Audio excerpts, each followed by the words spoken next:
Join EWTN on this special on-location presentation as the Catholic University of America and the Napa Institute present Human Ecology, integrating business and 125 years of Catholic social doctrine. It's now really a true honor to introduce our first speaker for the conference. And of course, he needs no introduction to any of us because we know him both through Catholic University and through the Napa Institute. Dr. Andrew Abela has been integral to the CUA Napa conference from its very origins, from the speakers to the invited participants. And of course, he has been very instrumental in building up the business school at Catholic University and was served, of course, as its founding dean and until he was replaced very recently by our Dr. England, who was just speaking with you. Of course, Dr. Abela is now the provost for Catholic University of America. He is exceedingly well qualified to speak about the subject of why human ecology. He has written a well-known book, A Catechism for Business. He has published a wide variety of articles, not only in his specialty area of marketing, but also in the areas of Catholic social teaching, ethics, and the integration of all three. Of course, he worked previously with Procter & Gamble. He's been a consultant for Microsoft, J.P. Morgan Chase. He comes to us as an extraordinarily well-qualified man, a truly Renaissance man who loves business at its heart, to speak to us today on why human ecology. Dr. Abela?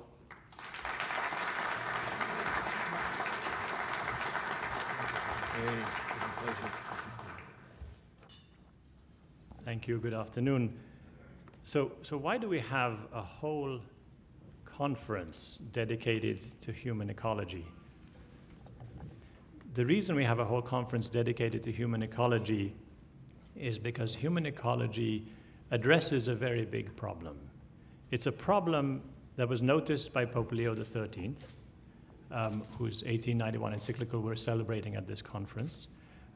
It was also, the concern was reiterated by Pope St. John Paul II, by Benedict XVI, by Pope Francis, and continues to be a problem today. And the problem is a disconnection from reality. We're so disconnected that the very word reality poses a problem, a challenge to many academics.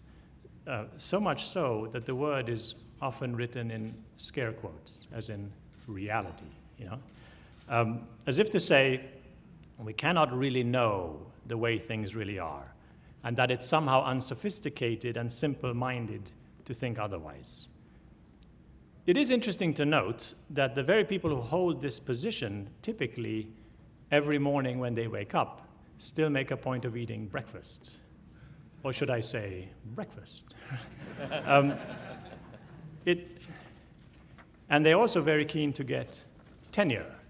And so it's fair to ask, if people are so skeptical about the existence of reality, why are they so keen on some parts of it, I don't want to make too light of this. It is a complex issue, philosophically. According to the Stanford Encyclopedia of Philosophy, I quote, "It is misleading to think that there is a straightforward and clear-cut choice between being a realist and a non-realist about a particular subject matter. It is rather the case that one can be more or less realist about a particular subject matter." So, I hope you all enjoyed a more or less realistic breakfast this morning. And if it was less realistic, I hope that you had a thoroughly realistic lunch. Otherwise, I suspect you're feeling pretty hungry by now. The thing is, once we lose our grip on reality, bizarre things start to happen. Yeah? So take it as an example, the field of sociobiology. So sociobiologists, for the past 40 years or so, have been trying to explain all of social behavior through evolution. So you might think that you are here today because you made a conscious decision to come. But the sociobiologist will tell you that free will is actually an evolutionary delusion, that we don't really have free will. The sense that we have that we can act freely is just a trick that nature plays on us that somehow has made us more successful in evolutionary terms. This is what they say. But see the problem with this, right? To be consistent, this theory would also have to explain the sociobiologists' activity themselves, right? And as a colleague of mine likes to joke, if that's the case, and if free will is really a delusion that has been necessary for the success of our species, and sociobiologists are trying to puncture this delusion, we probably should get rid of the sociobiologists because they are dangerous to our evolution, right? I mean, this is how crazy these things become, yeah? Here's another example of disconnection from reality, which is the theory of socialism. As economic theories go, socialism is probably the best tested again and again throughout the past century through massive experiments in social engineering, which every single time have failed just as massively. Yeah? I'm showing here a picture of a store in the old Soviet Union, lots of people lining up and nothing on the shelves. So it's one of the less dangerous results of the Soviet Union is that there's not enough stuff for people to have. But despite these failures, people continue to keep proposing socialism as a serious solution. Our commendable desire to help other people is disconnected from the reality of what really does or doesn't help other people. The road to serfdom is paved with good intentions, isn't it? So I couldn't resist showing this to you. The handwritten note says, "I took half of your sign because you had one and I didn't. I'm sure you understand." So I couldn't resist that. I'll give you one more example of disconnection from reality. Some years ago, Dr. Alan Sokol, a physics professor at NYU, submitted a paper to the journal Social Text, arguing, among other things, that gravity is a social construction. In other words, it only exists because we say that it does. The editors accepted and published this article. At the point of publication, Professor Sokol revealed that it was a hoax, that it was an impressive and scholarly sounding paper, but complete and utter nonsense. He designed it that way. And then he said he invited anyone who doubted the reality of gravity to take a step out of his office window, which was on the 23rd story of a building. So we do have this disconnection from reality. So instead of a commitment to understanding the nature of things, and so figuring out the best ways to organize ourselves and live our lives, instead of conforming ourselves to reality, we try to impose our preferences on the world with sometimes near disastrous results. So at this conference, we are commemorating also, as Father Spitzer mentioned, the 25th anniversary of Pope St. John Paul II's encyclical letter Centesimus Annus. Here's a picture of St. John Paul II visiting Catholic University some years ago. In Centesimus Annus, he wrote, "Totalitarianism arises out of a denial of truth in the objective sense. If there is no transcendent truth, then there is no sure principle for guaranteeing just relations between people. If one does not acknowledge transcendent truth, then the force of power takes over." Right? So when we are disconnected from reality, we lose any objective basis for truth, for goodness, even for beauty. We also lose any objective reason for looking for what is true, what is good, or what is beautiful. According to Dana Gioia, who's a Catholic poet, former chairman of the National Endowment of the Arts, and here's a picture of him receiving an honorary degree here at Catholic a couple of years ago, he said, quote, "Thinkers today can't define the perception of the beautiful as an objective experience. For them it is a social construction, an illusion in the eye of the beholder. Beauty is all surface, its deeper meaning created by society as a tool of pleasure or of power. But this cannot explain," he goes on to say, "why we thrill at things that threaten or marginalize us. When we stand at the edge of the Grand Canyon, we feel the tremendous power of the beautiful. Yet at the same time, we have a strong sense of our individual insignificance." The point he's trying to make is that there's something very real, very objective about beauty, and it affects us all in similar ways. But you cannot explain why this is so if you maintain that all values are relative. So how do we get out of this problem, this disconnection with reality? Addressing this issue was one of the main points of Pope Benedict's famous address in 2006 at Regensburg. His proposal was to recognize the limitations of what we call science. if only what is mathematical and empirical can be called science, he said that it is man himself who ends up being reduced. Quote, for the specifically human questions about our origin and destiny have no place within such a science, and they become purely subjective. As a result of this, ethics and religion lose their power to create a community, and become a completely personal matter. This, he said, is a dangerous state of affairs for humanity. In response, he called for a broadening of our concept of reason, which would leave room for the insights of faith.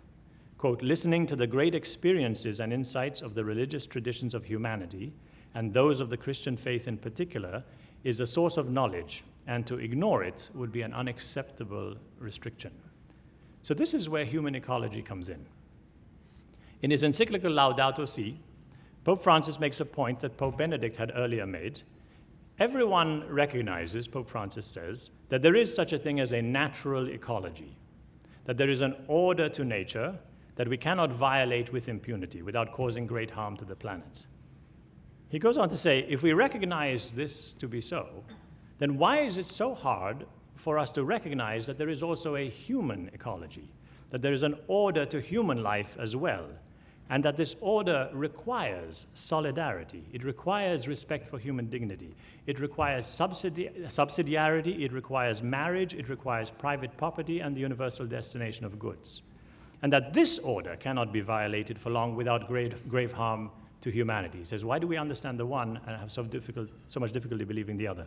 So human ecology is the systematic study of human beings in their relationships with one another, with society, with the natural world, in the light of both reason and faith.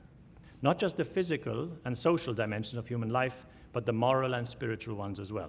So how do we do human ecology as such? We can take our lead from Pope Francis again. Here's a picture of him on our campus last September. In Laudato Si, he spoke of the dangers of a narrow scientific mindset, and he said that we have to learn to, quote, read reality in a Trinitarian key.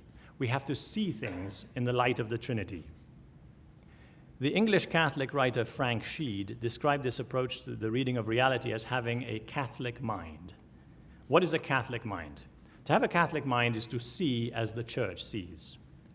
Most of us Catholics, according to Sheed, when we look at the universe, quote, he says, we see pretty well what other people see, plus certain other features that our church teaches us, that our religion teaches us. He goes on to say, so we have not so much Catholic minds as worldly minds with Catholic patches. What does the church see when she looks at the world? What is a Catholic mind? First and foremost, the church sees all things as held in existence from moment to moment by nothing but the continuing will of God, says Sheed. If we don't see things this way, then we are not seeing things as they are, and so we ourselves are disconnected from reality. He clarifies this by saying, look, remember that God created us ex nihilo, out of nothing, so that we are made ultimately of nothing. Quote, he uses no material in our making. And then Sheed goes on to give this example. He says, if a carpenter makes a chair, he can leave it, and the chair would not cease to be. It would still be there, which is a good thing. Otherwise, you'd all be on the floor now, right? So, the maker of the chair has left it, but the chair can still rely for continuance in existence upon the material he used, which is, in this case, the wood. But if the maker of the universe leaves it, and here's a picture of the universe, or a very small part of the universe, and here's where Catholic U is, in case you were wondering. Similarly, if the maker of the universe left it, the universe too would have to rely for continuance in existence upon the material he used. Nothing. In short, the truth that God used no material in our making carries with it the not sufficiently realized truth that God continues to hold us in being, and that unless he did so, we should simply cease to be. Sheed then gives a more mundane example. He says, quote, if I saw a coat hanging on a wall and did not realize that it was held there by a hook, we should not be living in the real world at all, but in some fantastic world of our own in which coats defied the laws of gravity and hung on walls by their own power. If God created the world, then to overlook or to ignore the reality of God is not simply to be irreligious, it is a kind of insanity, he says, like overlooking anything else that is actually there. If the world truly exists thanks to God's creative activity, then to see reality clearly is to see it as the Church sees it with a Catholic mind. So what are the implications of this? Schlag explains, if we see that God holds the world in existence, then we can also see how the universe works. And we can see in particular that the moral laws taught by the Church, rather than being arbitrary impositions, are really no less real than the laws of physics. For example, that the Church teaches that we should avoid sexual relations outside of marriage is not because she wants to spoil our fun, but because the universe is built in such a way that sex within marriage is a beautiful and powerful thing, while sex outside of marriage is destructive. It is said, by the way, that the single most common sexually transmitted disease among college women is depression. So clinical depression is the most common consequence of casual sex, because this is a violation of human ecology, it's a violation of the natural order, and so people suffer. The obvious response, if you weren't all such faithful people, somebody would be standing up right now and saying, why are you imposing or trying to impose your religion on me? Like by bringing God into this, that this is somehow imposing religion on people. This is the big objection. So how do we handle this objection when a small but growing number of people in the world don't believe in the existence of God? Our friend Frank Sheed has an answer to this one too. He says, imagine you were in a car and you saw the car heading straight for a tree, and you called out to the driver and you said, please swerve or else you're going to hit that tree. And if the driver answered, it's no use talking to me about trees, I'm a motorist, not a botanist. He says, you would feel that this was carrying respect for the rights of a specialist a little too far, right?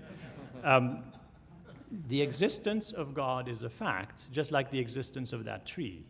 It's not a fact that is easily proven, but, and this is key, you cannot prove God's non-existence, because it is impossible to prove that any particular thing does not exist, right? Because all you can do is keep looking for it until you either find it or you don't, and if you don't find it, all you conclude is it's difficult to find and perhaps highly improbable, but you cannot prove that it doesn't exist. As an example, you've probably heard of black swans from Nassim Taleb, the economist. A great example, right? For the longest time, we thought that black swans didn't exist because we never saw any anywhere. And then we found some, so then we know they do exist. So at the very minimum, science could and should acknowledge that the existence of God is at least possible and of very great significance, indeed ultimate significance, if he does exist. The famous scientist Niels Bohr used to have a horseshoe hanging in his house. And one of his friends saw it and said, surely you don't believe in this superstition, you're a scientist. And Bohr said, oh no, I don't believe in it. He says, but I'm told that it works even if you don't believe in it. So God's love keeps the universe in being even when we don't believe in him.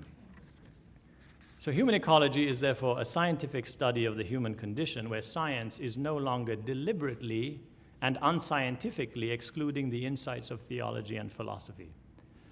So how do we move forward? I want to propose three things that we are doing to make this study more concrete. The first, of course, is this conference that you are here for the next few days. You'll see presentations on important concepts like virtue, liberty, prosperity and poverty, justice, inclusion, environment, entrepreneurship, all of them from perspectives that do not shy away from, in fact, heavily focus on using Catholic social doctrine and other teachings of the faith. We have a brilliant lineup of speakers, and I know you're going to find them all very inspiring and provocative. The second thing I'd like to announce today at this moment, pleased to make the announcement that we are creating here at the Catholic University of America something we're calling the Human Ecology Institute. The purpose of the Institute is to foster rigorous and multidisciplinary research to explore these many questions about society and culture from a variety of disciplinary perspectives. We are identifying a number of fellows to work with the Institute, and through the generosity of several people, some of whom are in this room, the Institute has already been funded at $1 million, and we are expecting actually quite a bit more over the next few weeks and months. So we're really excited to share this information with you and have a lot of enthusiasm and excitement about what the Institute will be. Thank you.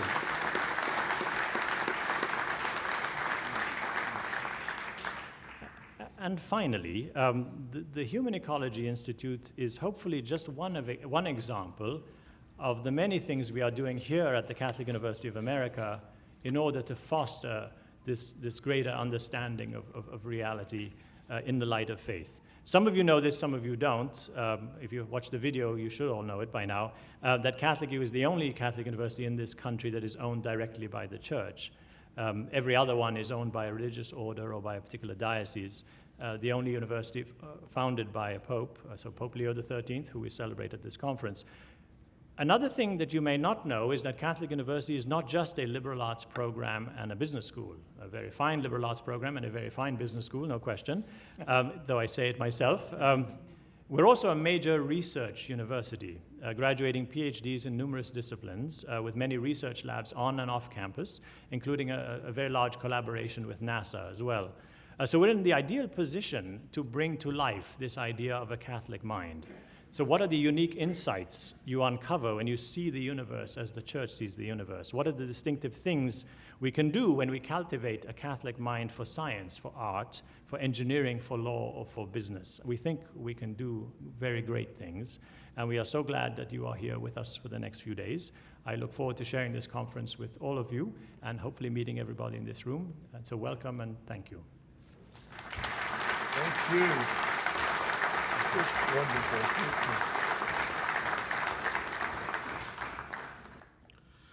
It is now a real honor to introduce to you Father Martin Schlag. Father Schlag comes to us from the Opus Dei prelature. He he started his career actually with a Juris Doctor degree from the University of Vienna, but we won't hold that against him. We do need lawyers on occasion. He then moved on to study theology after he was ordained and took a doctorate at the Pontifical University Santa Croce in Rome, and now continues to be the head of the economics department at the Pontifical University of Santa Croce. He has written a number of books, but has 80 publications to his name, articles and books. His important work on humanism and economics is really a classic, and what we are going to hear about today is a topic related to it, the impact of faith on economics. So, Father Martin Schlag, it's an honor to be with you this afternoon.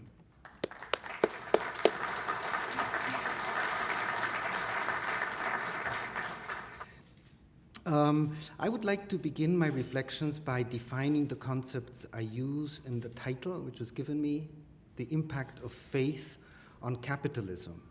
So I define faith, or I will use faith, as meaning the individual supernatural virtue by which we accept revelation.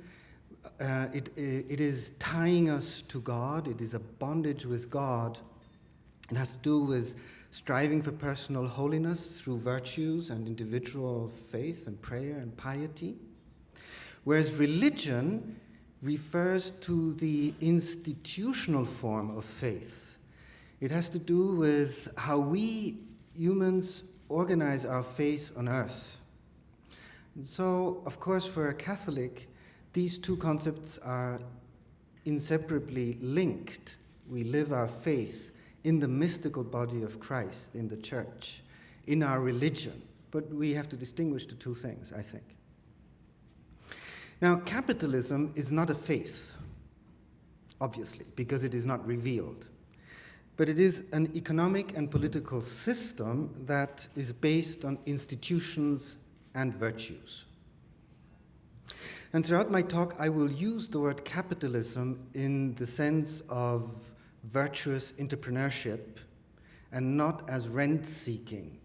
So in other words, I use the word of John Paul II, good capitalism is an economic system which recognizes the fundamental and positive role of business, the market, private property, and the resulting responsibility for the means of production, as well as free human creativity in the economic sector.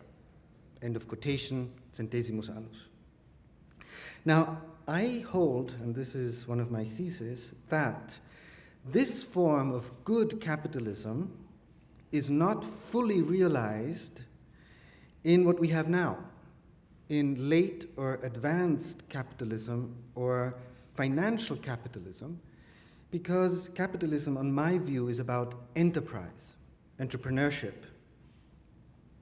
And of course, financial services are a necessary part of this enterprise culture and this market economy. However, over the last decades, a class of rentiers has re-emerged because asset growth, for whatever reasons, has become bigger than economic growth. Now, also academics who are clearly in favor of capitalism see this and criticize this, and I quote from the Oxford Handbook of Capitalism.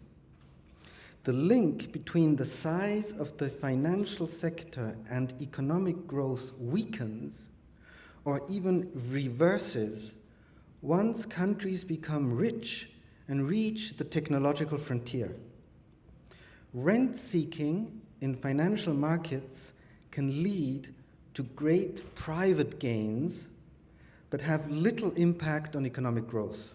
Growth is actually harmed to the extent that talented risk takers are drawn into the financial sector to engage in rent transfers rather than starting businesses and engaging in rent creation. End of quotation. Now, all this has led to what I conceive as an enormous financial bubble of the whole Western economic system. And with it, good capitalism and also free markets have entered into a moral crisis of legitimacy. Entrepreneurship and the creation of new businesses has been politically discouraged, or at least not encouraged. And in reality, entrepreneurs need little incentives because they have enough drive on their own.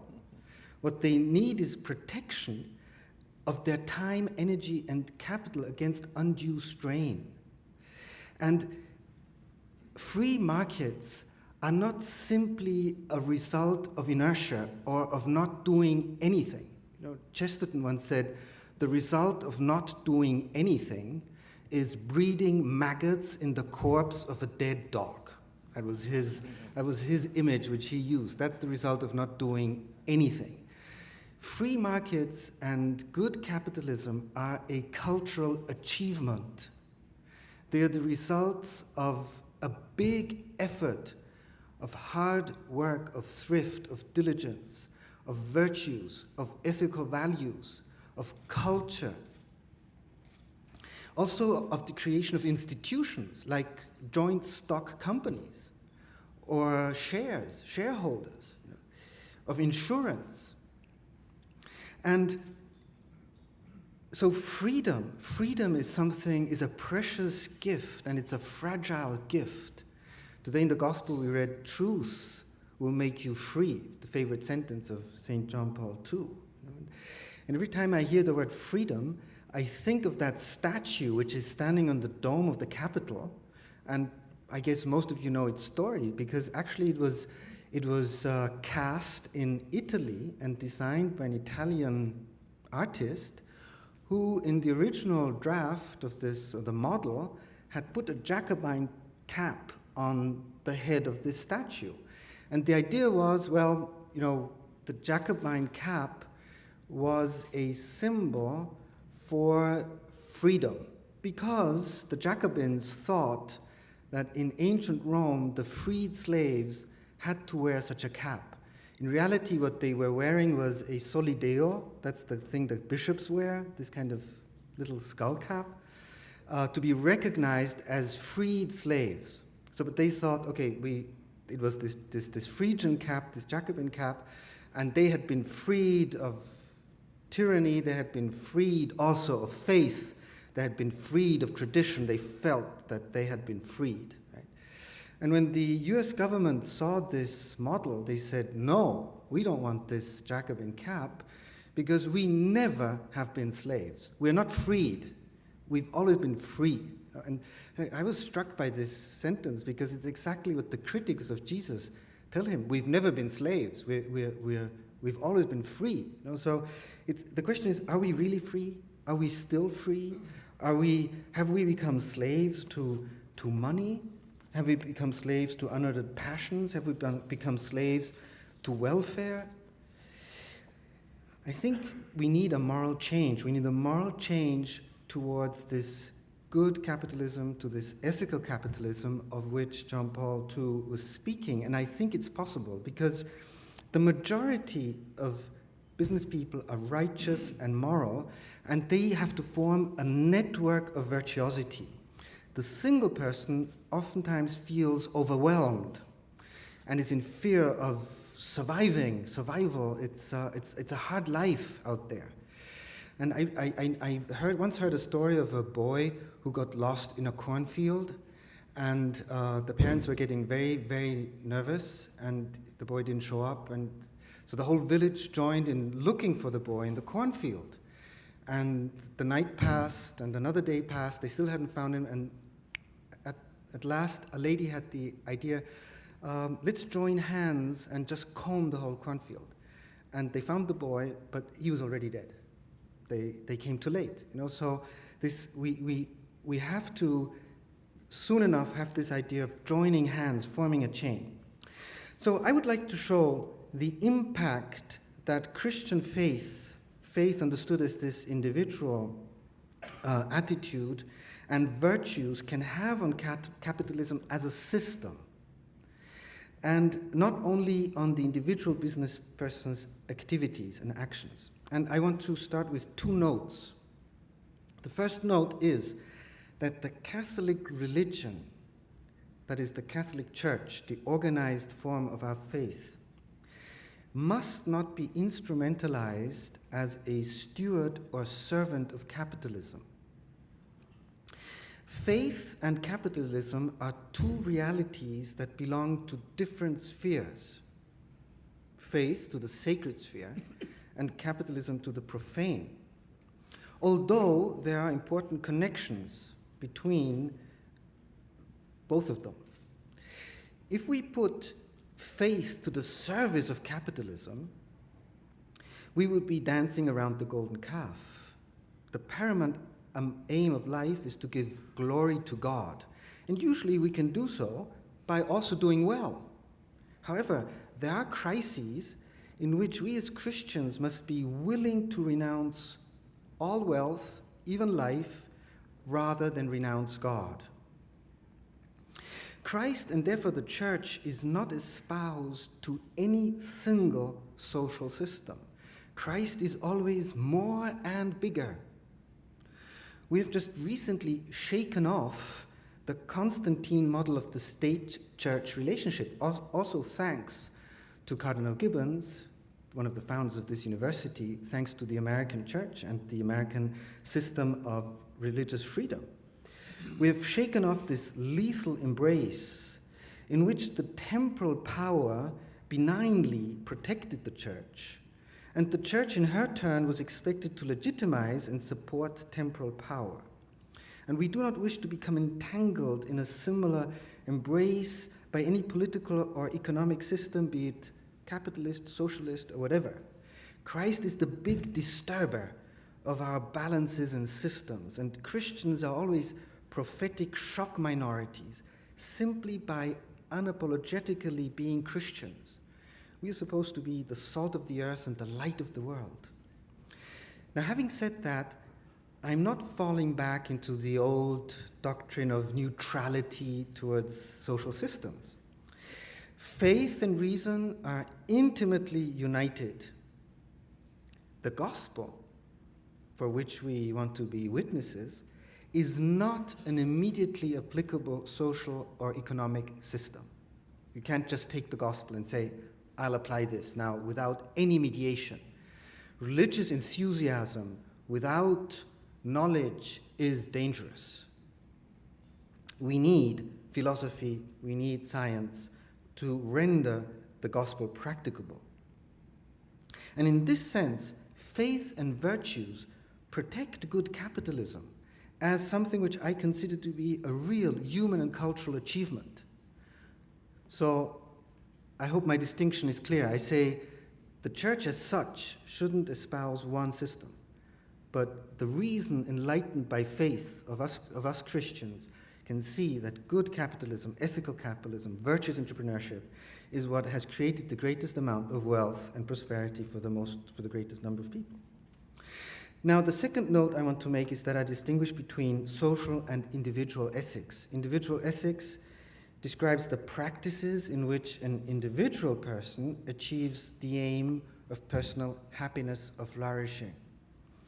Social ethics is that branch of ethics in which society is organized in order to achieve the common good, understood as the rules of peaceful and just cooperation around a core of shared values. Now, virtues are also important for social ethics. That is, virtues are important also for the organization of an economic or political system, as I shall try to demonstrate. So is present-day American capitalism a virtuous system? The answer is yes and no. There have been and there are many elements of virtue in American capitalism, but there are also some negative aspects which are actually alien to the original idea of good capitalism. And this is where we need a program of cultural transformation, and this is, I think, the mission of a business school at a Catholic university. Cardinal George Francis explained new evangelization as a program of cultural transformation. And I'm convinced that this cultural transformation is the result of a combination of three factors: of values or truth, of practices or virtues, good virtues, and of institutions that are beautiful, three transcendentals. And here in what I will continue to say, I will concentrate on the virtues. Let me start with courage. I chose courage because I think that we need a lot of courage nowadays. Courage, as you know, is the preformed inclination of our will to suffer when it is necessary to do good, rather than renounce the good deed out of fear of pain. The virtue of courage avoids both recklessness and cowardice. And courage is so important because business has to do with risk. In a free market, the one who bears the risk is the one who makes the deal. If you can't fail, it's not a free market, it's a quasi-market. Now, one of the critics of advanced capitalism, a person I cherish very much, Alistair McIntyre, has written that the inherent short-termism in finance destroys the inner good of courage. And he says, learning to box is just as useless for a violin player as courage for somebody in finance, because he's forced to take unreasonable risk. He's forced to take unreasonable risk. Now, I don't agree with this. I think it is possible to live courage in finance. But I do think his principle on courage is sound. You can't be a short-term thinker, you have to see the whole picture. In order to be courageous, risk must be reasonable and at one's own expense. So courage discovers moral hazard and eliminates it in the system. And courage is also related to hope. In business, there are ups and downs, crests and troughs. There's no linear upward growth. And we need hope as a motor to get over the troughs. Human hope keeps business going, and supernatural hope keeps life going. The man who had been entrusted with one talent in the parable did nothing evil. He didn't steal, he didn't embezzle, he did nothing criminal. He was just afraid. He lost hope. He was afraid of losing. So he hid the money and gave it back to the owner. He was paralyzed by his lack of hope. So we need courage and hope to start businesses. And the virtue of courage also avoids foolish debt for non-productive reasons. You will remember that throughout centuries, the church prohibited any form of interest on loans as usury. Even though it was only 1%, 2%, 3%, in reality it was much higher, it was much more. But any form of interest was condemned as usury.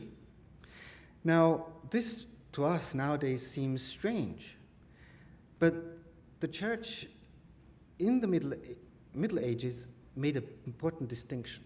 She said there's a difference between capital and money in a box. If you have your money at home and you give a loan to a friend, you shouldn't ask interest, you shouldn't charge interest.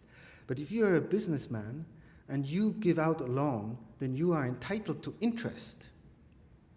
So this distinction was aimed at reducing unproductive and therefore oftentimes foolish debt. And I think that is an important insight which the Bible reflects when it says the borrower is the slave of the lender.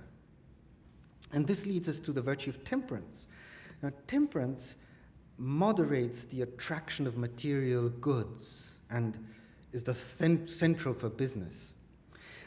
Josef Pieper defined temperance as selfless self-preservation. And it helps us maintain the balance along a middle line, neither greed nor profligacy, neither ostentation nor stinginess. Temperance helps tackle the difficult question of how much is enough, because it nips insatiability in the bud. One of the strong moral messages of Pope Francis is his attack on consumerism. Consumerism, he says, and I quote, brings desolation and anguish, born of a complacent yet covetous heart, the feverish pursuit of frivolous pleasures, and a blunted conscience. End of quotation. Francis defines consumerism as the self-centered culture of instant gratification. It takes the waiting out of wanting, according to the slogan, put it on, not off. Now, the Pope Francis, is not at all opposed to economic growth and consumption as such. Actually, his vision of an ecology of daily life, he calls it that way, ecology of daily life, in Laudato Si, portrays the dreams of so many people of a dignified life in a middle-class society. He describes the material wants and needs of such a life. Consumerism, however, takes consumption beyond its reasonable limits and its moral limits. It's buying things out of pure acquisitiveness, replacing gadgets, machines, or other items that still serve very well, just out of the kick of possessing something new. And as such, consumerism reduces investment, thrift, and savings, and thus undermines the basis of a good capitalist economy. It is an evil that stimulates production in the short run but soaks up resources through waste and weakens moral stamina and resilience in our society. Justice. The virtue of justice gives to the other what is his or her due. Justice is the stable attitude of the powerful and mighty that converts oppressive power into empowering authority. Power is the capacity of constraining someone to do something he or she doesn't want. And authority is the capacity of moving people to do what the common good requires. Power is the force of the robber that steals money from me. Authority is the legal force of the policeman that fines me for having done something wrong. Authority binds consciences, power chains bodies. Justice becomes really relevant in asymmetric relationships of power, which are frequent in politics, in the mass media, in schools, in universities, etc. Power in these asymmetric relationship needs to be curbed. And when authority is just, it is a wonderful gift to any organization.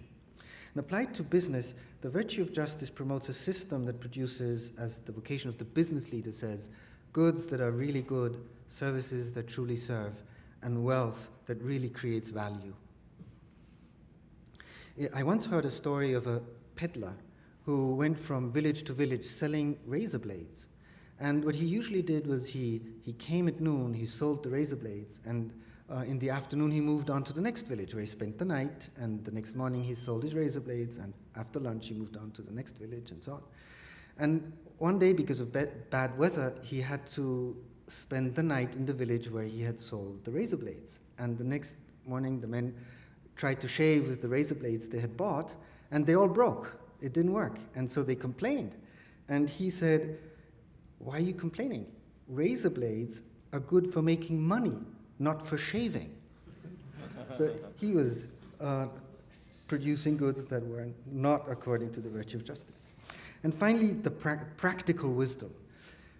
Practical wisdom is an intellectual virtue. It is the trained and permanent openness of our mind to know what is good. It's the trained openness of our mind to know what is good. And it is therefore the basis of all our moral life. Our moral convictions stem from three sources. The first source is our moral experience. We all know situations where we say, no, this is unjust, this mustn't be. No, we all have gone through this. I myself remember when I was working in the boys' club, we wanted to buy a van for the excursions, and we spent a year raising the money. We bought the bus, the priest blessed it, and we went and had our first excursion. And the week afterwards, they stole us the van. You know? And I tell you, I didn't need anyone explaining me the theory of natural law, because I said, this is so unjust. Right? And then we reflect on our moral experience. This is the second source, reflection. And this is very often is in an unsystematic and non-scientific way. And many of our moral convictions stem from the third source, and that is culture, education, family, the church. All three sources of morality need to be developed and maintained open in business life.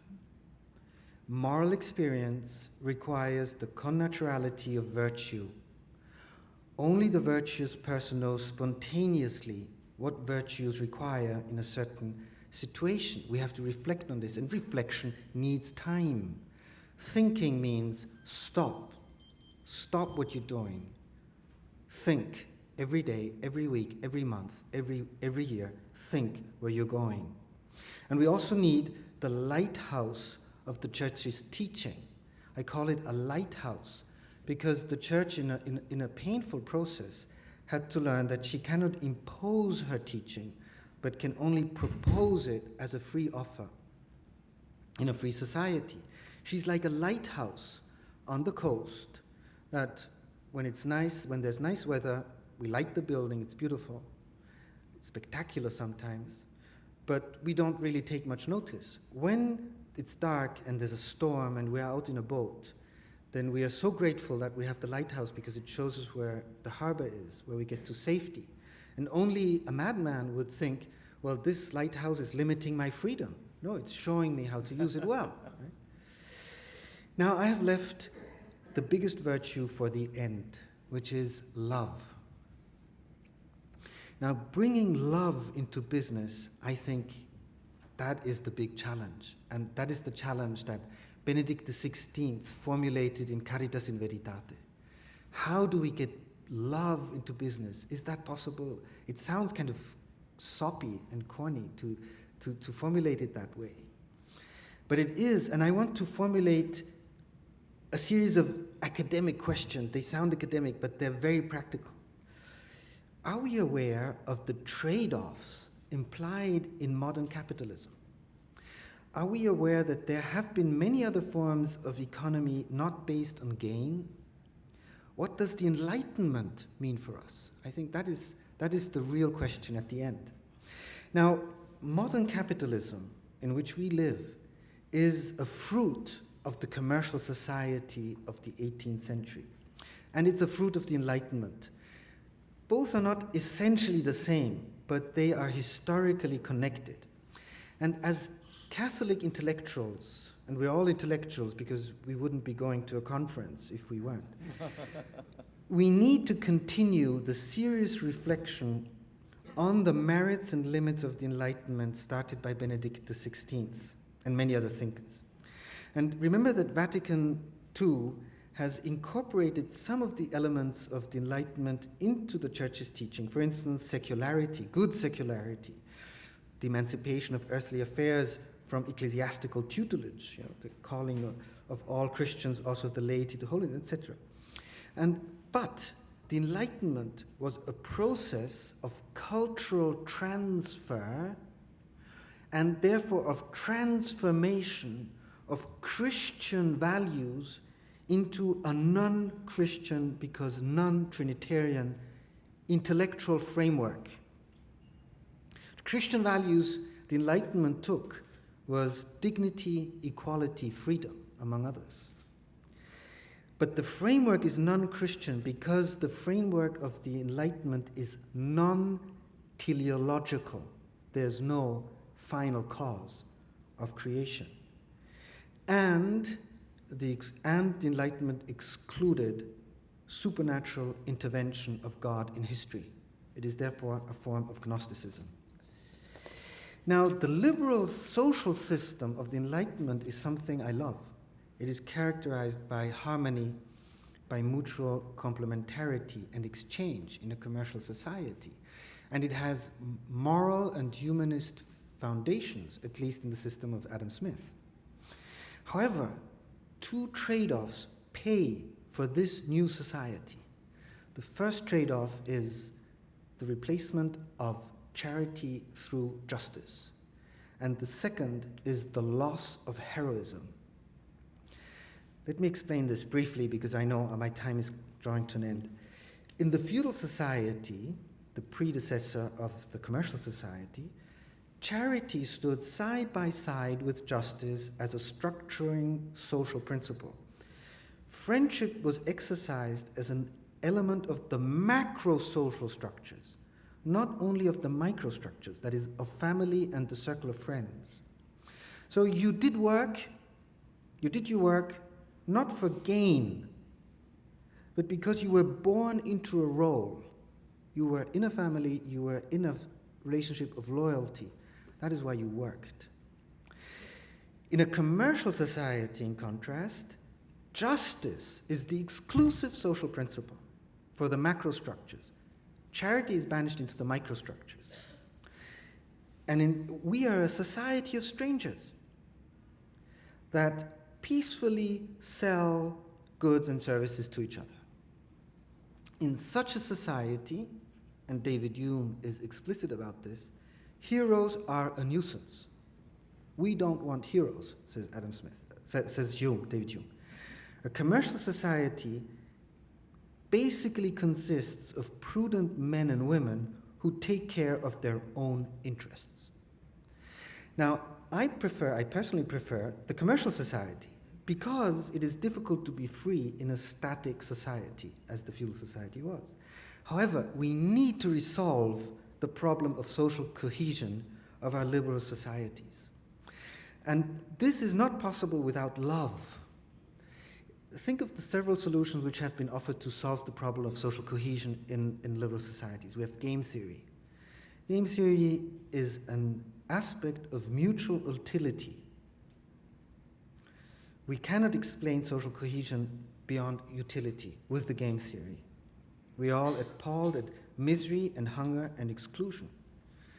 And social cohesion in beyond utility, beyond the circle of reciprocity, is only possible as a result of heroic charity. That is what I think Christian faith can contribute to a commercial society and can contribute to capitalism, to good capitalism, heroic charity. The social project of the Enlightenment in which we live needs the leavening of heroic charity in order to survive. The second aspect is we have solved the problem of social cohesion saying, well, we have a liberal system that is based on justice, private property, markets, and exchange, and freedom. And I think we have to become aware that all these values, justice, private property, just exchange, presuppose an answer to the question, why should the powerful and mighty renounce their capacity to dominate the others? You remember the famous passage in Thucydides where the Athenian representatives arrive at the island of Melos and they say, look, natural, and the inhabitants of Melos are pleading for their life and say it's natural law to respect our lives. And the Athenians say, no, natural right is that the weaker have to obey the stronger. Why is this not true? Because at the origin of justice, at the origin of private property, there is an element of gift. There is a voluntary renunciation to the use of my power to dominate others. Because I have a moral insight that it is the right thing to do. And my third query refers to freedom. Both metaphysics, scholastic and traditional metaphysics, and the Enlightenment have proved incapable of thinking the human person correctly in her relational interiority and in her spiritual freedom. Metaphysics applied physical concepts like substance or causality to the human person, and that doesn't work for freedom. And the Enlightenment simply turned the whole thing on its head. They saw this was incorrect, and they extended interiority to physics. Everything is a projection of my a priori categories. It simply reversed the system. And I think in order to understand human agency as free and imbued with spiritual meaning, not only technical efficiency, we need a hermeneutical approach that understands sense and not only explains facts. Remember the prophet Nathan that goes to David after David has committed adultery and murder. And Nathan has to tell him the story of the rich man and the poor man. The rich man doesn't want to sacrifice a lamb, and he steals the lamb of the poor man that was his only belongings. And David says, this man is going to die. And he says, you're this man. And only when Nathan has done this hermeneutical service does David understand. That is the hermeneutical approach that communicates sense, not only facts. Now, let me return, and with this I conclude, to the mission of a business school at a Catholic university and the impact of faith on capitalism. I think a business school at a Catholic university is involved in the new evangelization of business, which is a program of cultural transformation. Its great challenge is to discover how to insert charity into the economy by offering a hermeneutic that makes us discover my brother and my sister in the people I deal with, be it as clients, as consumers, as producers, or in whatever capacity I might encounter them. Thank you very much for your attention.